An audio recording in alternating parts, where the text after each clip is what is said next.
चलो एक बार ध्यान तो पहले अभी नोट कर लेना, पहले अभी नोट कर लोगे, पहले ध्यान से सुनो। टॉपिक एक बचा जो था हमारा वो क्या था, इंडिकेटर्स, है ना। क्या है इंडिकेटर हमारे पास, डेफिनेशन क्या है इसका, indicators are substances that change their colour और स्मेल। मतलब वो क्या चेंज करेगा, कलर चेंज करेगा, या तो क्या चेंज करेगा, स्मेल। किसके प्रेजेंस में, एसिड या क्या, बेस की प्रेजेंस में। कोई दिक्कत तो नहीं यहाँ तक। इंडिकेटर वो सब्सटेंस है जो अपना कलर या क्या चेंज करेगा, स्मेल चेंज करेगा, किसके प्रेजेंस में, एसिड और क्या, बेस के प्रेजेंस में। कोई दिक्कत यहाँ तक किसी को, ठीक है। अब आगे देखना ध्यान से। सबसे पहले इंडिकेटर पे आते हैं। पहला इंडिकेटर का नाम क्या है, नेचुरल इंडिकेटर। क्या नाम है, नेचुरल। तो ठीक है, नेचुरल इंडिकेटर में दो इंडिकेटर का नाम यहाँ लिखा गया है। पहला क्या है, लिटमस, और दूसरा क्या है, टर्मरिक। देखिए क्या लिटमस के बारे में पहले से सबको पता होगा। अगर सपोज करो एसिड अगर है तो उसका कलर ब्लू से क्या कर देगा, रेड। अगर बेस में है तो रेड से क्या, ब्लू। तो बस वही चीज है यहाँ पे कि इंडिकेटर है हमारे पास दो, लिटमस और क्या, टर्मरिक। तो जो लिटमस इंडिकेटर है उसका न्यूट्रल सॉल्यूशन पे कलर कैसा होगा, पर्पल। कैसा होगा, पर्पल। एसिड में होगा तो क्या आ जाएगा, रेड, और बेस में होगा तो क्या आ जाएगा, ब्लू। कोई दिक्कत तो नहीं है, सबको समझ में आ रहा है कि लिटमस का जो कलर होगा न्यूट्रल सॉल्यूशन में। न्यूट्रल का मतलब क्या होता है यार, जहां पे मतलब जितना एसिड उतना क्या, बेस। जब एसिड बेस मिलता है तो क्या बनाता था, सॉल्ट और क्या, वाटर। उस रिएक्शन को क्या बोलते थे, न्यूट्रलाइजेशन रिएक्शन। तो वही न्यूट्रल मान के चलो कि एक एसिड और एक क्या, बेस। मतलब एसिड बेस का क्वांटिटी क्या होगा, बराबर होगा, ठीक है। तो वहां पे उसका कलर कैसा होगा, पर्पल। एसिड के साथ रिएक्शन करेगा तो क्या आएगा, रेड, और बेस के साथ क्या, ब्लू। टर्मरिक सभी लोग देखिए कि नहीं, टर्मरिक का हिंदी पता है ना, हल्दी, ठीक है। तो हल्दी का जो न्यूट्रल सॉल्यूशन में कलर होगा क्या होगा, येलो, ठीक है। जब एसिड के साथ रिएक्शन करेगा ना टर्मरिक, तो भी उसका क्या होगा, येलो, और बेस के साथ क्या होगा, रेड। ये तुमको याद करना पड़ेगा। इंडिकेटर में सबसे इंपॉर्टेंट पार्ट ही यही होता है कि तुमको कलर याद करना पड़ेगा, किसमें कौन सा कलर चेंज होगा।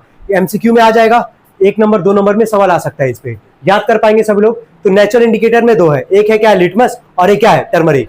न्यूट्रल में, एसिडिक में, बेसिक में क्या क्या कलर होता है ये तुमको याद करना होगा। कर पाएंगे इसको सभी लोग, चलिए ठीक है। सेकंड नंबर पे आते हैं हम लोग। सेकंड कौन सा इंडिकेटर है, सिंथेटिक। कौन सा है, सिंथेटिक।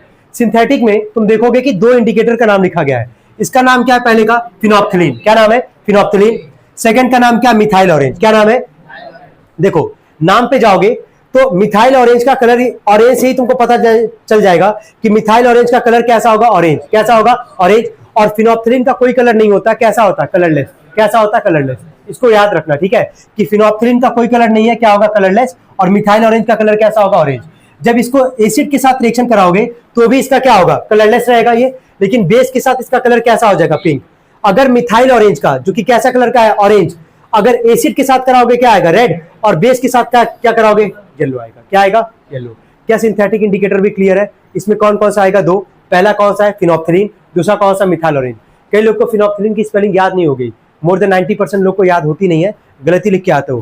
पहले देख लो इसका स्पेलिंग क्या लिखा गया है। फिनोप्थिलीन बोलते हो ना, क्या लिख पाओगे स्पेलिंग खुद ही।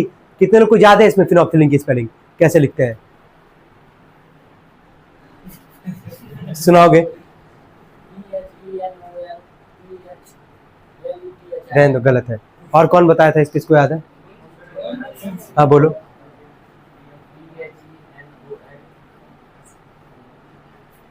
नहीं तुम बोलो ना, हंसो मत, बोलो तुम, गलत है। बैगन,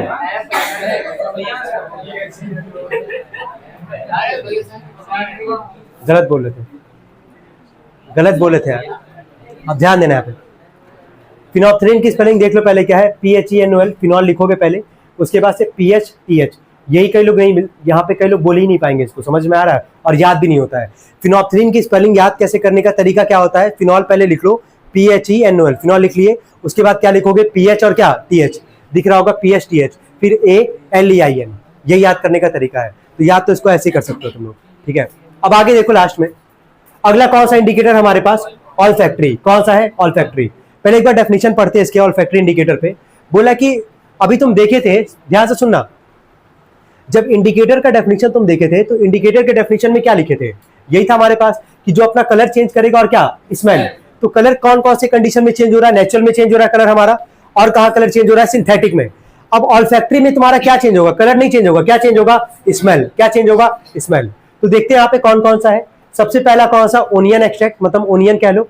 सेकंड कौन सा, वनीला, देखें सब लोग वनीला इसमें, ठीक है। थर्ड कौन सा है, क्लोव ऑयल। क्लोव का हिंदी पता है, लौंग, है ना, हाँ। तो 3 है हमारे पास ऑल्फैक्टरी इंडिकेटर, पहला ओनियन, दूसरा है वनीला, और तीसरा क्या है, क्लोव, ठीक है। अब अगर एसिडिक सॉल्यूशन में अगर इसका कलर तुम देखोगे, अगर स्मेल का बात करोगे, बोला स्मेल इज रिटेन्ड और smell diminishes. Smell is retained का मतलब यहाँ पे क्या हुआ, जरा कोई बताएगा? चेंज नहीं होगा, वेरी गुड, ठीक है। एसिडिक सॉल्यूशन में चाहे वो ओनियन हो, चाहे वनीला हो, चाहे वो क्लोव हो, इन तीनों में एसिडिक सॉल्यूशन में जो स्मेल पहले से था वो एसिडिक में भी तुम्हारा मेंटेन रहेगा। लेकिन बेस में तीनों का स्मेल क्या होगा, या तो चेंज होगा या तो थोड़ा सा कम हो जाएगा। पहले जितना होगा उसके रिगार्डिंग बेस वाले में कम हो जाएगा, या तो पूरा पूरा चेंज हो जाएगा।